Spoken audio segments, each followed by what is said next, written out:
What's going on, everyone? It is the Derf, and it might be cold outside right now, but it is getting all warm up in here with our prismatic solar Titan build that we're coming out with today. This one is extremely easy and yet fun and versatile to use. You can use it in practically everything.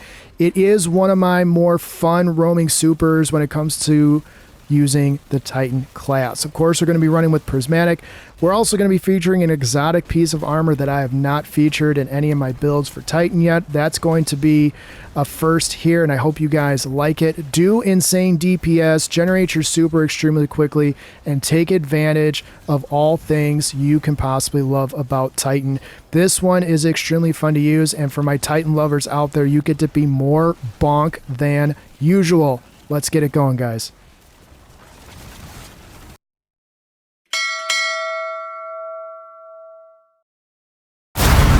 So as you guys saw in the intro, this is a very powerful class build if you use it correctly. I know for a little while there, it didn't look like I had teammates helping me out. I understand that, but that doesn't take away from the potency that this thing puts out, even with less than max challengers, bosses completed in the Court of Blades. So just keep that in mind. Also, there is a non-prismatic version to this build, so if that is of any interest to you guys, let me know in the comments. Let me know if you want to see that or get at me in my Discord. I'm more than happy to make that build for you guys. So as we get into it here, the Prismatic Titan, our super of choice, as you saw in the intro video, is going to be Hammer of Soul. There's a couple reasons for picking Hammer of Soul. The number one reason is that is a roaming super.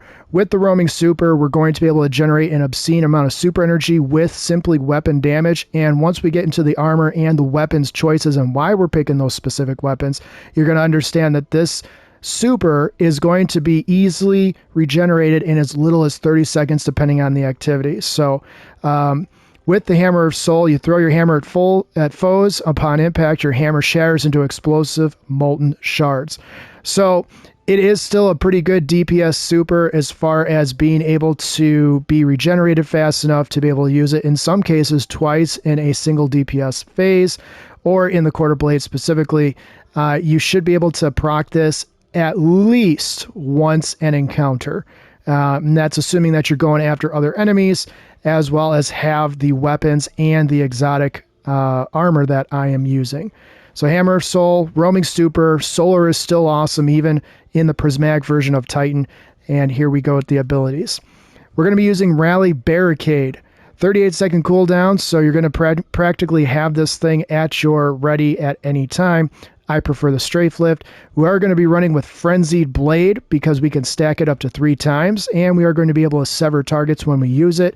And for this specific build, because I'm going to make it as much about solar as possible with the class setup itself, I am picking the Thermite Grenade. Thermite Grenade, if you guys haven't picked that up in a while or at least tried it out, it's very good against unstoppable champions.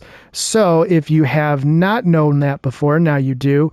And it is also one of the highest DPS grenade options that you can use. And since we are going to be maining darkness energy, we are going to be regenerating our grenade very quickly. For aspects, we're going to go with good old Consecration. While sliding, activate your charge melee ability to launch a wave of solar energy forward, damaging and scorching targets in front of you and as you leap in the air.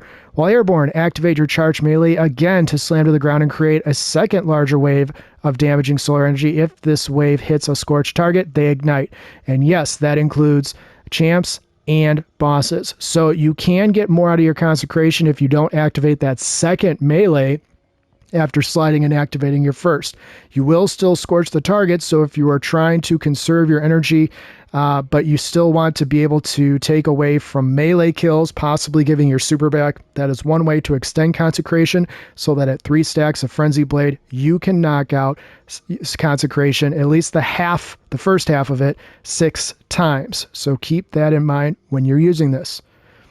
Next up, certainly no stranger to most Titan builds, is going to be Knockout. Critically wounding a target or breaking their shield infuses your melee attacks with arc energy and increases your melee range and damage for a short time. Defeating targets with melee attacks makes you amplified and restores a portion of your health. Defeating more powerful combatants increases the amount of health restored. This is a no-brainer when you're running the Prismatic Titan subclass. So it's going to be no surprise that we're going to take advantage of the health restoration and the fact that we're going to be amplified basically the entire time we are running activities. For fragments, we're going to start off with Facet of Purpose. Picking up an Orb of Power grants either Bolt Charge Restoration, Frost Armor, Woven Mail, or Overshield. And because we have our Solar Super equipped, we're going to get Restoration. You regenerate health and shields over time. Cannot be interrupted by taking damage. This is about as close to Devour as you get, with the exception of the Grenade Recharge being increased. The fact that you can get health back without being interrupted, as well as shields, makes this a numero uno for this build. Facet of Awakening is next. Rapidly defeating targets with light or darkness damage or super final blows generates an elemental pickup of matching damage type. So we are going to be generating a number of these. I'll just go through it real quick. Fire Sprites, a luminous concentration of solar energy. When picked up, Fire Sprites grant grenade energy. We're going to be getting that from our Thermite Grenade if we have a multi-kill, as well as our Consecration. We're also going to be generating possibly Ionic Traces, since we are using Knockout with our melee, a bolt of pure arc energy that travels along the ground, seeking towards its creator. When picked up, Ionic Traces grant ability energy, so that is spread evenly through all of your abilities. And last but not least, Tangles. Since we're going to be using strand weapons, a knot of strand matter swirling with potential. Tangles can be shot and destroyed or picked up and thrown, dealing damage.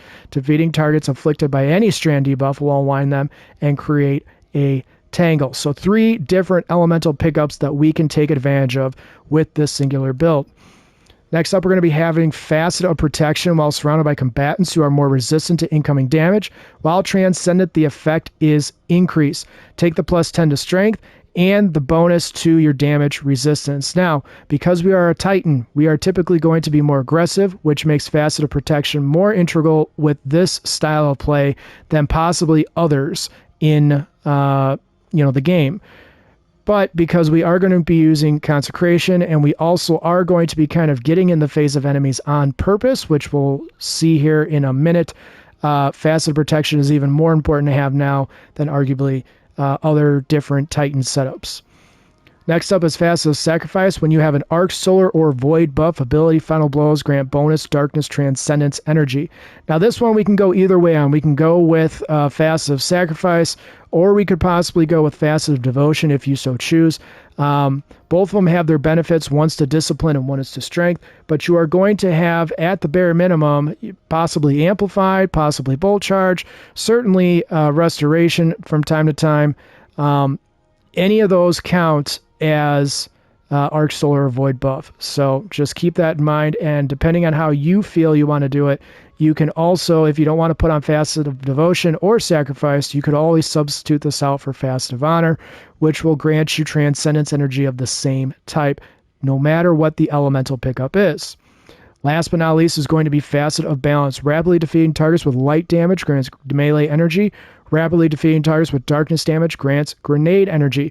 Because we are going to be maining a strand weapon and also using a strand heavy weapon, this makes the most sense for why we're picking up our Thermite Grenade. Since we're going to be generating it back very rapidly on a regular basis, we get to take advantage of that little extra buff to the Scorch ability of our grenade, thereby giving us more DPS potential.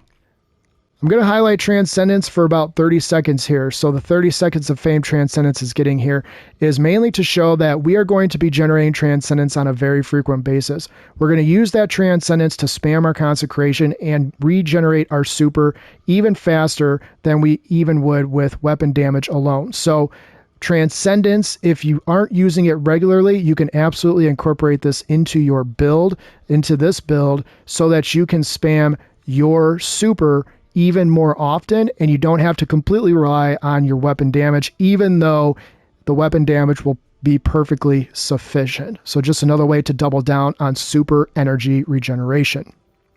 For armor stats, we're going to focus on Resilience, Strength, and Discipline in that order. Intellect and Recovery, you can keep it at T3 because you are going to be regenerating huge amounts of health with Orb Pickup and by using Knockout. And then Mobility, you see I have it at T4. That is way higher than I have most of my builds for any of my characters. That's just kind of how the armor shaped out for me when I was focusing my engrams.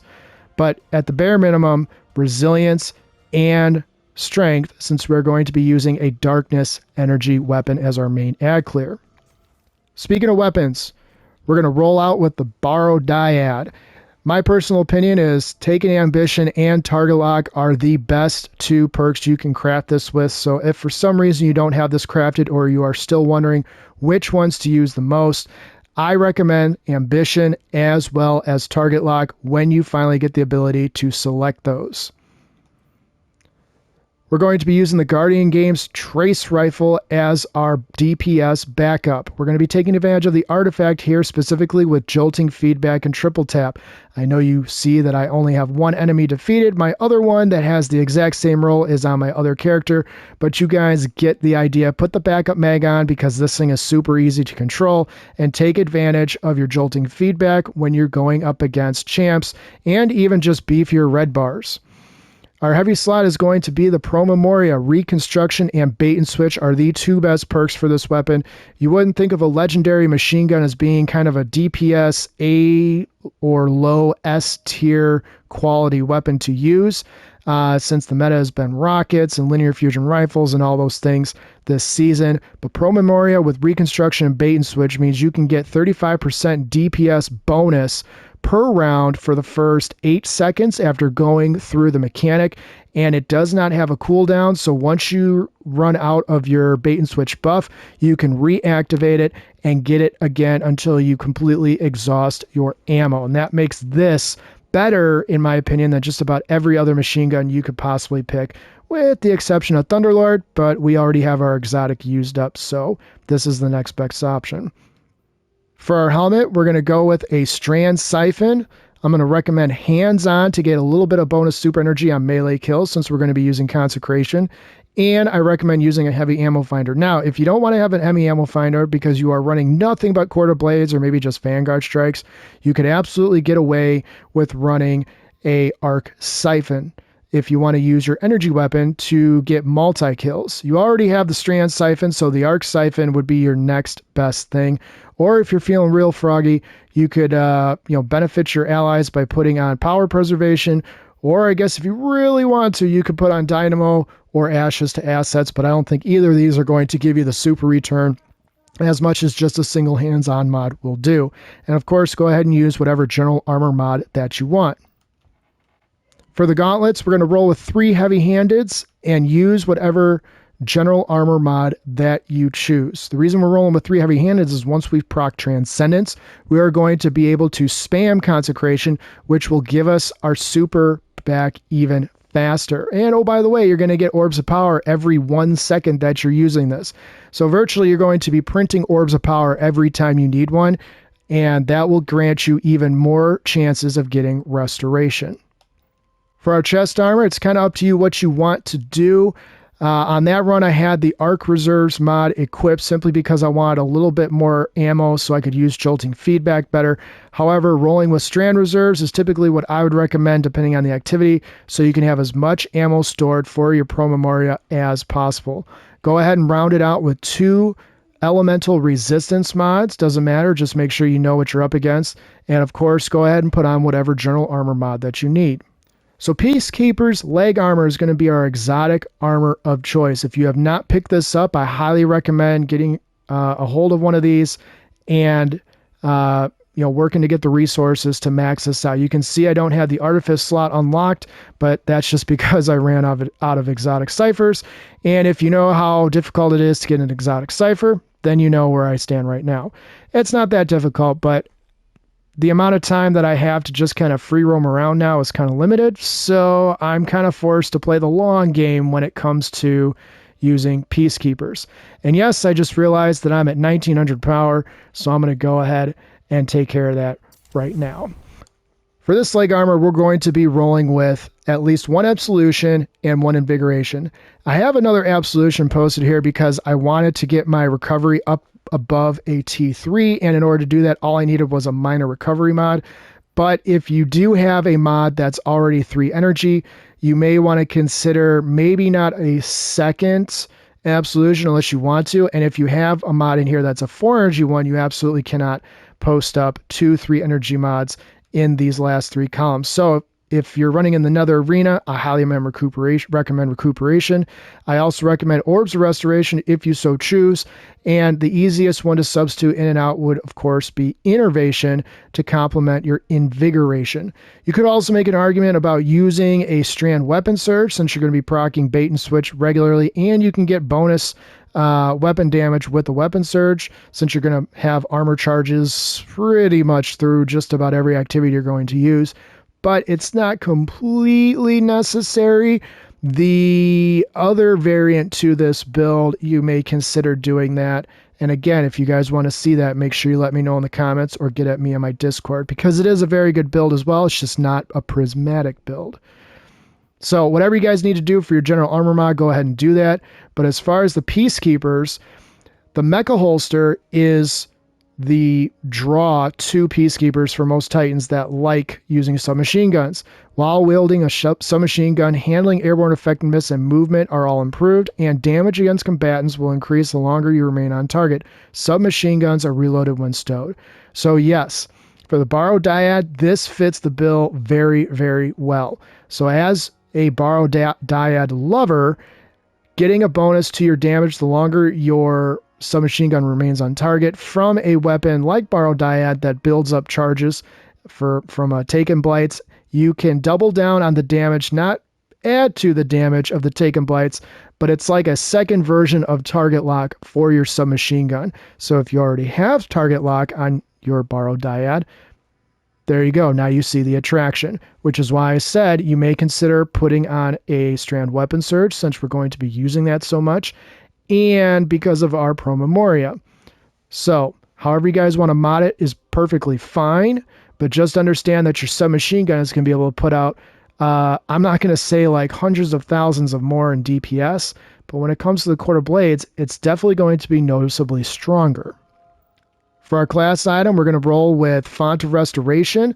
I do want my health back as often as possible.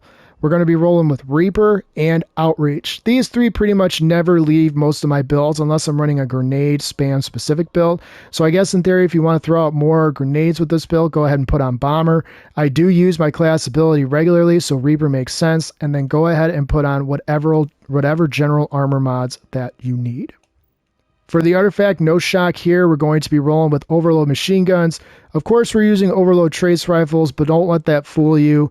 That was just a run of Quarter Blades, so you can obviously swap out your backup DPS weapon for something else if you need to. I'm thinking, anti-barrier sniper rifle or possibly even a unstoppable fusion rifle, depending on what your needs are for the champs you might be coming in contact with. Remember, we've already got champs kind of handled with our class setup, but it's just another way you can customize it.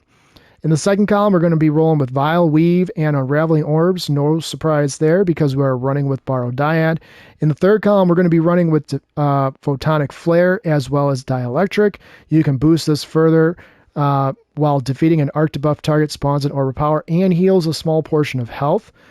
In the fourth column, we're going to be rolling with Flashover, Horde Shuttle, and Harsh Refraction. Harsh Refraction is simply because we are using the Trace Rifle with jolting feedback.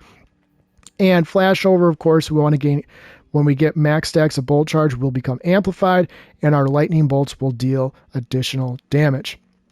In the final column, because we're using a machine gun, we do want to put on Heavy Ordnance Regeneration.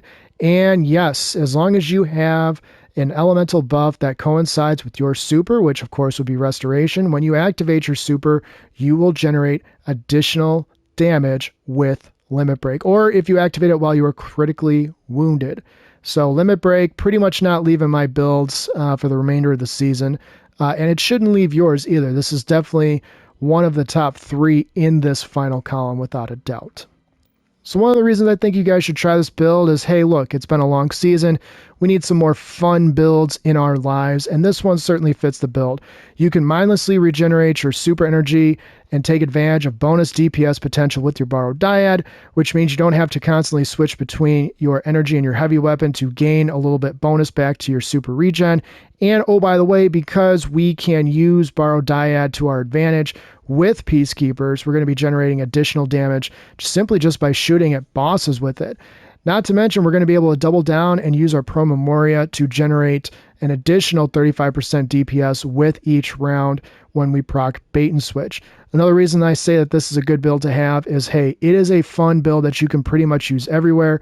If you are a fan of the Solar Titan, the Bonk Titan, so to speak, this is certainly one of the more fun prismatic ones. I wouldn't necessarily run this straight up into a GM with the thought that you're just going to blow the doors off of all the enemies that you might come in contact with.